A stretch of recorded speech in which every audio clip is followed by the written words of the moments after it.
আসসালামু আলাইকুম গিদুরা, তোমরা হগলি কেমন আছো? আমি কিন্তু বেমালা ভালো আছি। আজকে বানাই হেলেছিলাম চিকেন চাউমিন। লও তোমাকে লাগে রেসিপি শেয়ার করি। চিকেন চাউমিন বানানোর লেগে প্রথমে লই এলেছিলাম গাজর, ক্যাপসিকাম, তারপর একটু চিকেন, তারপর রসুন কিমা, কাঁচা মরিচ, আর হচ্ছে একটু সসেস।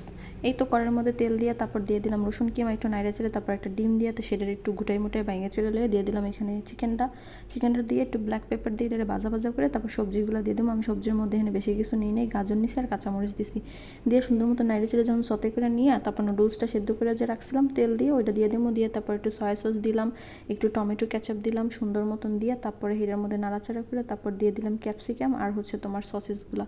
তারপরে এই তো অল্প মশলা এটা রান্না করলে ভালো স্বাদ পাওয়া যায়। এ দিয়ে তারপর লাস্টে নামানোর আগে অবশ্যই ঘি দেবা। ঘিতে কিন্তু এটার স্বাদটা আরও বাড়াই ফেলে। ঘি যদি না দিতে চাও তাহলে তোমার বাটার অয়েলটা ইউজ করতে পারো। আমার এই রেসিপিটা ফলো করে তোমরা বানিয়ে খাইয়ে দেখো, কিন্তু জম্মের মজা হয়, বানানোর সাথে সাথে কিন্তু খাওয়া শেষ হয়ে যায়। আজকে এই পর্যন্তই, তোমরা ভালো থাকো, দেখা হবে অন্য কোনো ভিডিওতে। আল্লাহ।